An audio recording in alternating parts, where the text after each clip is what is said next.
Wrong number वाला प्यार episode 105 Italy रोम city Atharva का विला।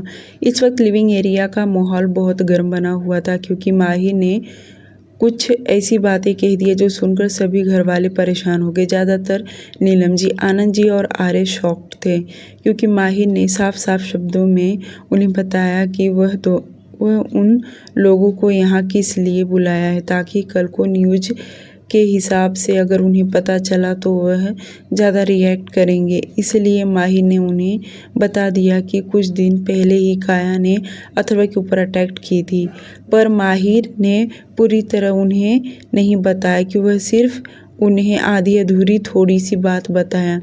अगर वो पूरी बातें उन्हें बताता, जैसे कि शगुन के जरिए काया ने अथर्वा के ऊपर गोली चलाई, तो नीलम जी भी शगुन से नफरत करने लग जाती और वह बिल्कुल भी उन्हें पूरी सच्चाई नहीं बताना चाहता था। वह शॉर्टकट में आधी अधूरी बातें बताकर साइड हो गया। उसने तो ये भी नहीं बताया कि अथर्वा को सच में गोली लगा था, वरना नीलम जी तो पागल हो जाती। उसने तो ये बात छुपाने के लिए कितने पापड़ बेले।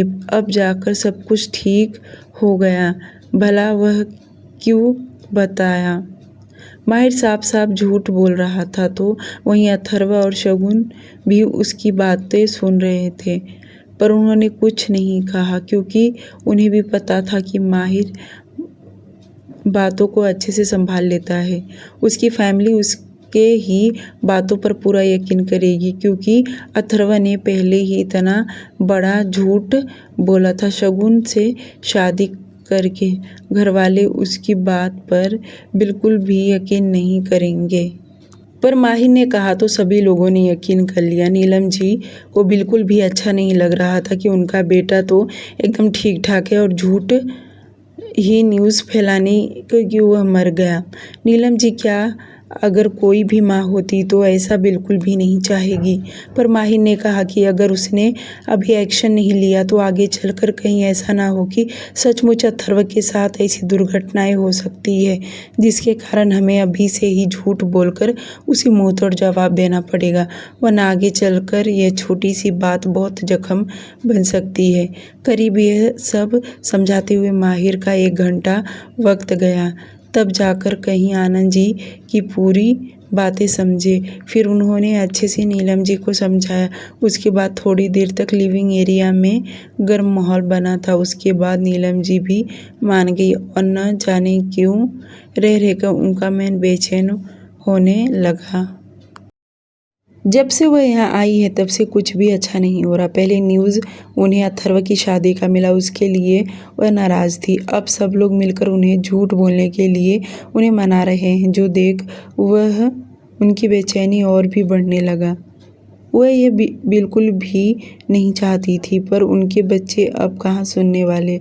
और माहिर सही तो कह रहा है, अगर जवाब नहीं दिया तो कहीं ऐसा हो सकता है कि काया फिर से अथर्वा को नुकसान पहुंचा सकती है, जो कि वह बिल्कुल भी नहीं चाहती थी। इसलिए वह भी मान गई।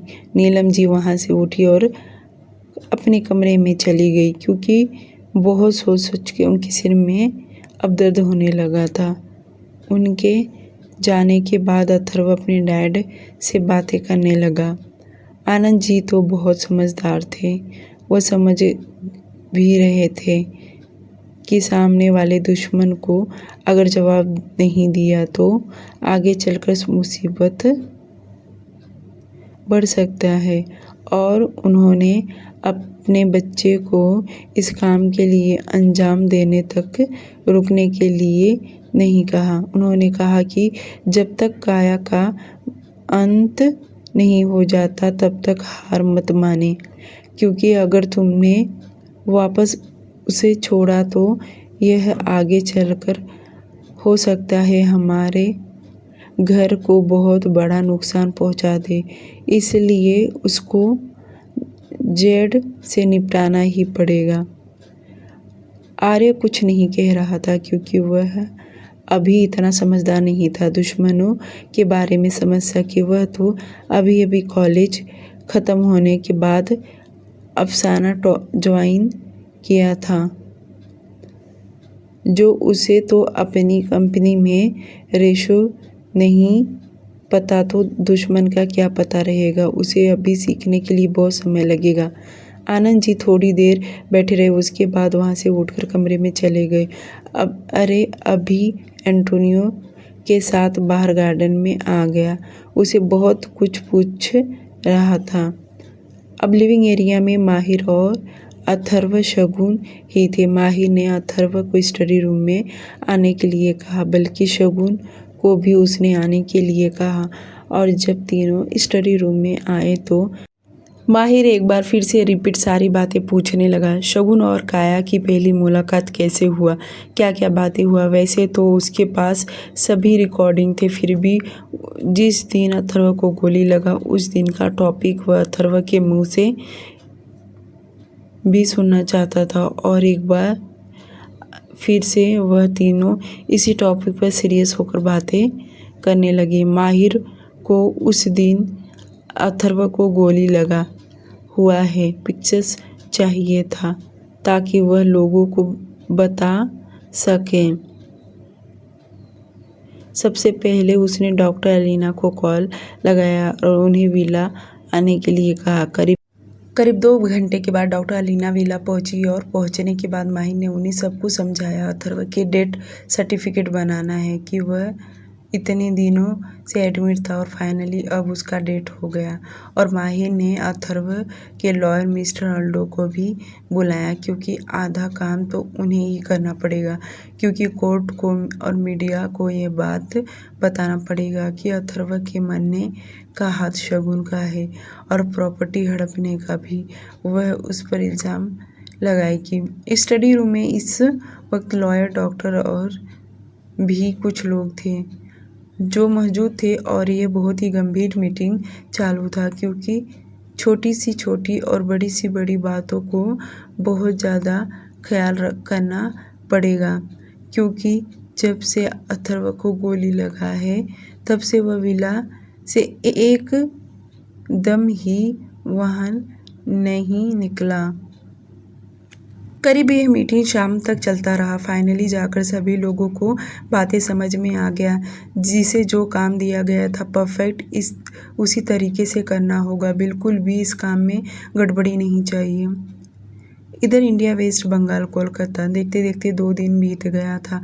अनन्या के आदमियों को राशि के बारे में कोई ठोस सबूत नहीं मिल रहा, क्योंकि वो मॉर्निंग में 9 बजे ऑफिस के लिए निकलती और शाम 6 बजे के बाद ही ऑफिस से बाहर निकल जाती। इन बीच में वह कभी कभी उन्हें दिखाई नहीं दी और ना ही किसी के साथ घूमती फिरती दिखाई दे रही थी। अपना घर भला और काम भला, उसके लाइफ में फ़िलहाल यही सब चल रहा था। अनन्या के आदमियों ने उस पल पल की खबर दे रहे थे कि राशि को उन लोगों ने किसी के साथ कहीं पर भी आते जाते नहीं देखा। बेचारी इन सब से बेखबर राशि थी। उसे नहीं पता था कि उसका कोई पीछा कर रहा है, बल्कि वह तो हमेशा की तरह सीधे ऑफिस से घर, घर से ऑफिस जाती थी। पर आज वह घर जाने की बजाय सीधे दुकान पहुंची। वहीं 2 लोग उसका पीछा कर रहे थे, बल्कि बहुत दूर से उसे कब का नोटिस किए जा रहे थे। और राशि को घर को न जाते बजाय वह शॉप पर गई, जो देखकर उन्हें समझ गया कि राशि जरूर अपने पापा के शॉप पर गई है। उन्हें अपने आदमियों को समझाते हुए बोली कि वह ज़्यादा रिएक्ट ना करें। वे दोनों आदमी काफ़ी देर से राशि का पीछा कर रहे थे। वहीं राशि जब शॉप के अंदर गई तो निकलने का नाम नहीं ले बैठ रही कि कुछ देर के बाद प्रिंस वहीं से गुजर रहा था और राशि को देख वहीं जा पहुंचा। प्रिंस को देख राशि शॉप से बाहर निकली और हंसते हुए उसके बातें करने लगी, जो देख वह 2 आदमी उसकी तस्वीर निकाल रहे थे। और ढेर सारा तस्वीर निकालने के बाद उन्होंने अनन्या को भेजा, उसे बता दिया कि आज शॉप के सामने किसी लड़के से बातें कर रही थी। उसके फ़ोटो तो अनन्या भी देखने लगी, पर उसे समझ में नहीं आ रहा कि यह है कौन। पर जो भी हो, उसे प्रिंस को देखकर उसके दिमाग में खुरापाती आइडिया आने लगा और वह अपना बदला लेने के लिए कुछ सोचने लगी, क्योंकि काफ़ी दिनों से वे लोग इंतज़ार कर रहे हैं। राशि का कोई प्रूफ नहीं मिल रहा, पर अब प्रिंस को देखकर उसके दिमाग में कुछ तो आया। थोड़ी देर के बाद प्रिंस वहाँ से चला गया तो उसमें से एक आदमी उसका पीछा करने लगा। वह एक्चुअली जा कहाँ रहा है, तो वह सबसे पहले दमदम सिटी गया। वहाँ से जब निकला तो वह अपने शॉप पर चला गया। इधर जो एक आदमी था, उन दोनों ने अनन्या को बताया कि अनन्या ने कहा कि आज चले जाओ, जब वह भेजेगा तो काम कम कर भेजेगा ताकि इस काम को अंजाम दे सके। वहीं दूसरी तरफ इटली रोम सिटी, शाम का वक्त, हॉल में सभी लोग बैठे बातें कर रहे थे। वहीं नीलम जी, आनंद जी और आर्य को इंडिया आना था, पर माहिर ने एक दिन और रोक कर रखा, क्योंकि कल ही सभी को यह न्यूज़ फैलने वाला था, इसलिए उनका यहाँ होना बहुत ज़रूरी था।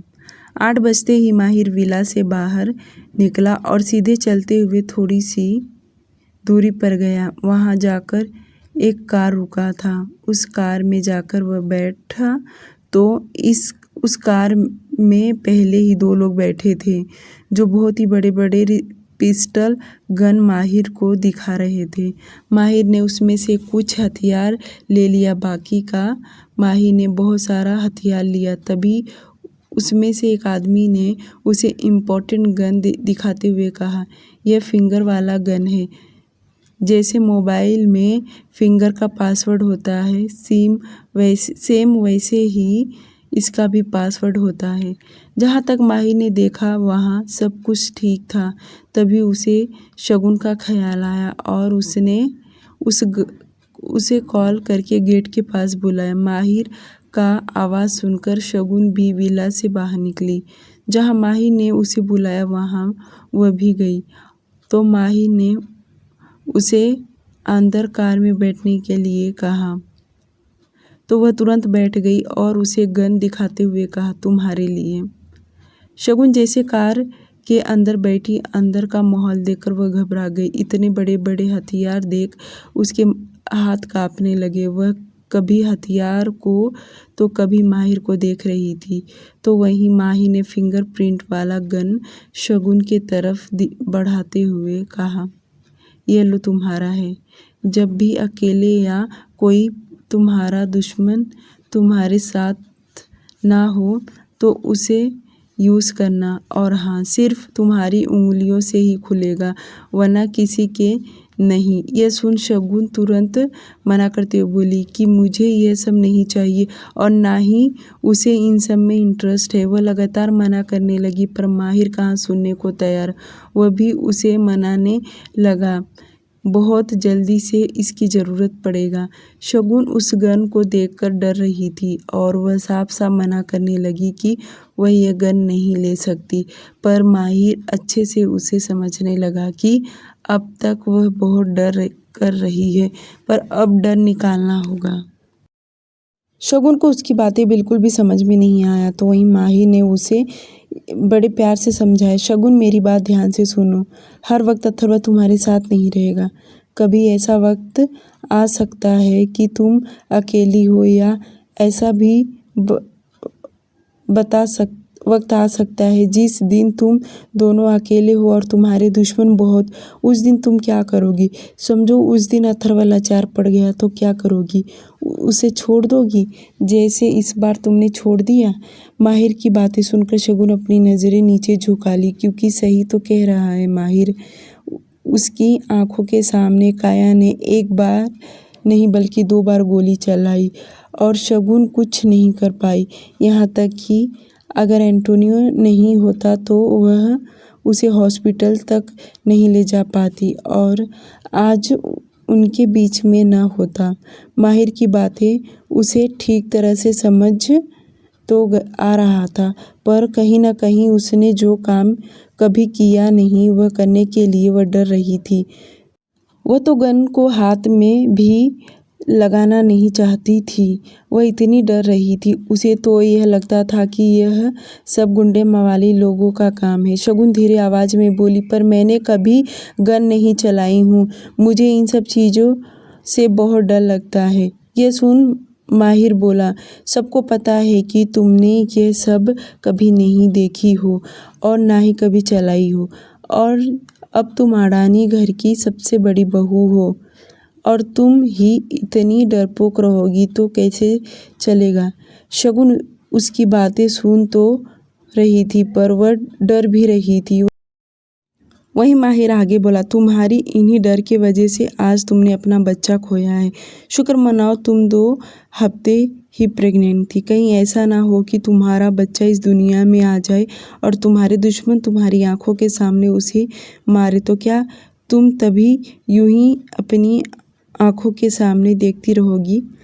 माहिर का इतना कहना कि शगुन रोने लगी और बोली, आपको ये सब कैसे पता। वह एक्सीडेंट हो गया जिसकी वजह से मेरा बच्चा। माहिर लंबी सांस छोड़ते हुए कहा, इतना ही नहीं बल्कि मैं बहुत सारा इन्फॉर्मेशन निकलवाया और तुम्हारे बच्चे को तुम ही मरने के लिए काया ने ही प्लान बनाया था, पर तेजा ने तुम्हें बचा लिया क्योंकि जेट वहीं मौजूद था और उसने तुरंत इन्फॉर्म कर दिया।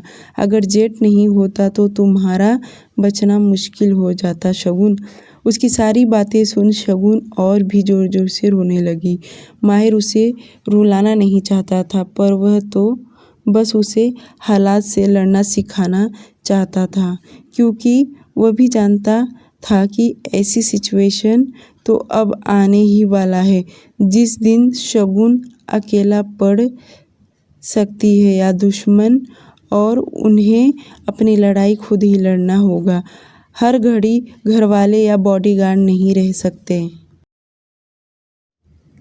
5 मिनट तक और इसी तरह माहिर शगुन को समझाता रहा। उसके बाद वह गन अपनी जेब में रखा और वहाँ से जाने लगा। उसके पीछे पीछे शगुन भी विला के अंदर आई। शगुन सीधे कमरे में गई तो वहीं माहिर अपने कमरे में आया। आते ही गन निकालकर कवर्ड खोला और उसमें सीक्रेट लॉकर में वह गन रख दिया। उसके बाद मोबाइल ले किसी को कॉल लगाया। रिंग जाते ही थोड़ी देर के बाद किसी ने कॉल रिसीव किया तो माहिर बोला, क्या कर रही है वो? रोज कॉलेज जाती है ना वो? अभी क्या क्या कर रही है? जो सुन कॉल के दूसरी तरफ से आवाज़ आया, सर मैडम खाना खाकर सो गई हैं और वह एग्ज़ाम्स को लेकर बहुत सीरियस है। बल्कि यह कोई और नहीं, दिशा की मेड थी जिससे माहिर सब कुछ इन्फॉर्मेशन ले रहा था।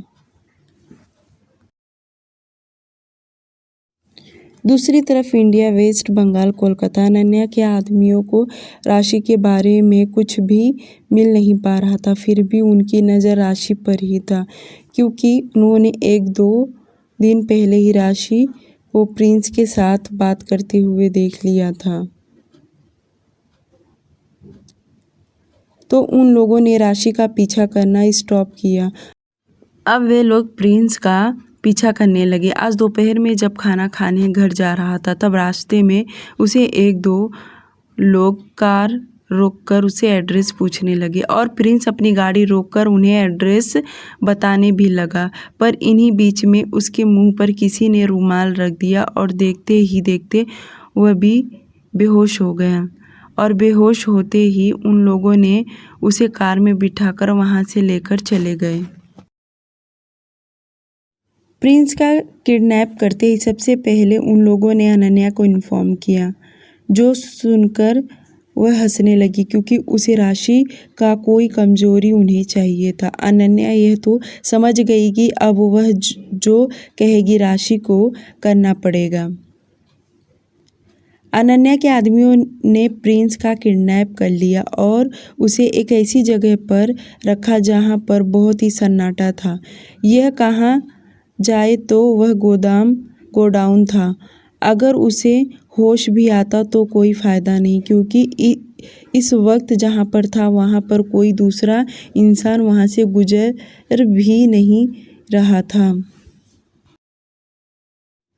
शाम होते ही जब राशि ऑफिस से बाहर निकली तो उसे प्रिंस के मोबाइल में मैसेज आया कि वह जल्दी से इस पते पर आ जाए। जो देखकर राशि ने तुरंत उसे कॉल लगाई, पर कॉल किसी ने उठाया नहीं। राशि उसके मैसेज देख थोड़ी परेशान हो गई कि प्रिंस उसे अर्जेंट आने के लिए कह रहा है और यह एड्रेस है कहाँ का। तुरंत वह एड्रेस मैप पर चेक करने लगी और कैब बुक करके वहाँ जाने के लिए निकल पड़ी। करीब 1 घंटे के बाद राशि उस एड्रेस पर पहुंच गई। वह भी देख सकती थी कि कितना यहाँ पर सन्नाटा है, बल्कि वह जैसे कदम आगे बढ़ा रही थी वह अंदर से बहुत डर रही थी। फिर भी हिम्मत करके वह आगे जाने लगी और ज़ोर ज़ोर से चिल्ला भी रही थी, प्रिंस प्रिंस कहाँ हो तुम? प्रिंस, क्या तुम्हें मेरी आवाज़ आ रही है? एक पल के लिए उसे ऐसा लगा कि उसे यहाँ नहीं आना चाहिए था, क्योंकि प्रिंस तो उसकी बातें नहीं हुआ, पर मैसेज तो प्रिंस ने ही किया है। जो देखकर उसके दिमाग में तरह तरह के ख्याल आ रहे थे। वैसे प्रिंस उसका जिगरी दोस्त था। वह कहीं पर भी बुलाता तो राशि चली जाती, पर एड्रेस देखकर वह कहीं न कहीं घबराने लग गई। डर लग रहा था कि प्रिंस ऐसी जगह पर क्यों उसे बुला रहा है। अगर यह कैफ़े होता है या कोई होटल होता तो या कोई मार्केट होता तो वह इतना नहीं सोचती, बल्कि उसके साथ खाना खाकर आ जाती। पर जैसे वह आगे गई तो देखी प्रिंस ज़मीन पर बेहोशी की हालत में लेटा हुआ है। उसे देख राशि तो डर गई और अपने दोनों हाथ मुंह पर रख शॉक्ड हो गई और ज़ोर से चिल्लाई, प्रिंस! राशि तेजी से दौड़ते हुए प्रिंस के पास गई और बैठकर उसके चेहरे पर अपना हाथ फेरते हुए कहने लगी, प्रिंस, तुम्हें क्या हुआ और तुम यहाँ कैसे आए? पर वह तो बेहोश था, वह तो उसकी बातें सुन नहीं सकता। जो देख वह अपनी नज़र चारों तरफ फेरी, पर उसे कोई वहाँ दिखाई नहीं दिया। वह प्रिंस को उठाने की कोशिश कर रही थी, पर पीछे से कोई नहीं आया और उसके चेहरे पर रुमाल रख दिया और वह उसके हाथ को पकड़ छुड़ाने की कोशिश कर रही थी, पर उसका चेहरा साफ दिखाई नहीं दिया। राशि उसके दोनों हाथों को पकड़ छुड़ाने की कोशिश की, पर छूटा नहीं कि तब तक वह फ्लोर पर गिर पड़ी। उसके फ्लोर पर गिरते ही 2 लोग उसके सामने आए और मुस्कुराने लगे और तुरंत उसे उठाकर कार में बिठा दिया। एक ने दूसरे से कहा, उस लड़के का क्या करना है? उसने कहा, जब उसे होश आएगा वह खुद ब खुद अपने घर चला जाएगा। तुम्हें उसकी टेंशन लेने की ज़रूरत नहीं है और उसके मोबाइल में से मैसेज डिलीट कर देना। इतना बोलकर उन दोनों वहाँ से राशि को लेकर निकल पड़े। कुछ देर बाद राशि को एक होटल में लेकर गए और वहाँ ले जाकर उसे बेड पर सुला दिया। अब टाइम भी 7:30 हो गया था। जो देख माया जी परेशान होने लगी, पर उन्हें ऐसा लग रहा था हो सकता है ऑफिस में काम हो। वैसे भी उनकी लड़की बहुत मेहनती है। वह तो यही सब सोच रही थी, तो वहीं होटल में अनन्या को सब पता चल गया और वह मुस्कुराने लगी। वह तुरंत होटल के लिए निकल पड़ी। कुछ देर बाद एक फीमेल डॉक्टर उसके पास आई